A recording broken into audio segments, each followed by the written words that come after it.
నాకు వీళ్ళందరినీ చూస్తే నాకు ఒకటే అనిపించింది, దాదాపు 386 పంచాయతీలు, 386 పంచాయత్స్ దెబ్బతిన్నాయి. అలాగే ఇంకొకటి ఏంటంటే, ఇప్పుడు చూస్తే మనకి ఈ పరిస్థితులను ఎదుర్కోవడానికి చాలామంది ఏమంటుంది, డైరెక్ట్ పంచాయతీల మీద ఏదైనా చేయమంటే నాకు ఒకటే అనిపించింది, నాకు పంచాయతీరాజ్ శాఖ మంత్రిగా కూడా నాకు ఎక్కువ బాధ్యత ఉంది నాకు. సో నాకు నిన్న ఇచ్చిన ₹1 నాకు చూస్తే నాకు ఎట్లా వెళ్ళాలని అనిపించినప్పుడు, ప్రత్యేకించి నేను క్షేత్రస్థాయిలో ఈరోజు అందరితో మాట్లాడుతున్నా ఒకటే అనిపించింది, ఇంకా చెయ్యాలి, దీనికి ఇంకొంచెం నా వంతు సహాయం సరిపోవట్లేదు, ఇంకా చేయాలనిపించింది. సో దాదాపు 400 పంచాయతీలు అనుకుంటే, నేను ఒక్కొక్క పంచాయతీకి వ్యక్తిగతంగా నా తరపు నుంచి ₹1,00,000 డైరెక్ట్ పంచాయతీకి వెళ్ళేలాగా ఎలాగ ఉండాలి అనేది అనుకుంటున్నాను. దాన్ని ఆ మోడాలిటీస్ ఏంటనేది ప్రిన్సిపల్ సెక్రటరీ గారి దృష్టికి ఇందాక మాట్లాడాను.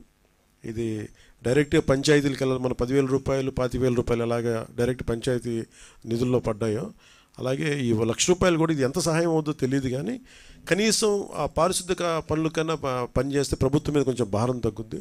ఆ ప్రభుత్వం ఉన్న డబ్బు కనీసం కొంత ఒక రోడ్డుకి పనిచేస్తాయి. సో నా సైడ్ నుంచి నేను ఇచ్చి 400 పంచాయతీలకి ఈ ₹1,00,000 చొప్పున కనీసం పారిశుద్ధ్య పనులకు కొంచెం సహాయకారిగా ఉంటుంది అనేది.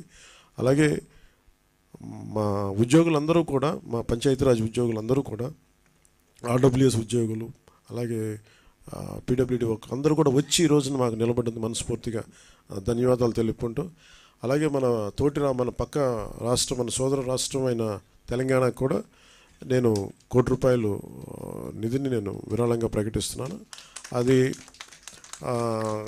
తెలంగాణ ముఖ్యమంత్రిగా మన గౌరవ ముఖ్యమంత్రి శ్రీ రేవంత్ రెడ్డి గారికి నేనే స్వయంగా వెళ్ళి అందజేస్తాను. ఎందుకంటే ఇది కష్టాలు వచ్చినప్పుడు మనందరం ఒకరికొకరు చేదోడు వాదోడుకుంటాం, ఇది తిట్టుకునే సమయం కాదు. అలాగే వైసీపీ నాయకులు కూడా నా విజ్ఞాపన ఏంటంటే, మీరు కూడా మీ జేబుల్లోంచి డబ్బులు తీసి, మాటలు కాకుండా డబ్బులు కూడా కొంచెం విసిరి, సంతోషం అండి. అంటే ఎవరు స్ఫూర్తి చేసినా పర్లేదు సార్, ఆయన చేసినా నేను చేసిన అట్లా కాదు. కానీ నా ఉద్దేశం ఏంటంటే, ఈ సమయంలో పిచ్చి మాటల కంటే కూడా బాధ్యతతో ఉన్న పనులు చాలా మంచిగా చేస్తాయి నా ఉద్దేశం. అందుకని ధన్యవాదాలు తెలియజేసుకుంటూ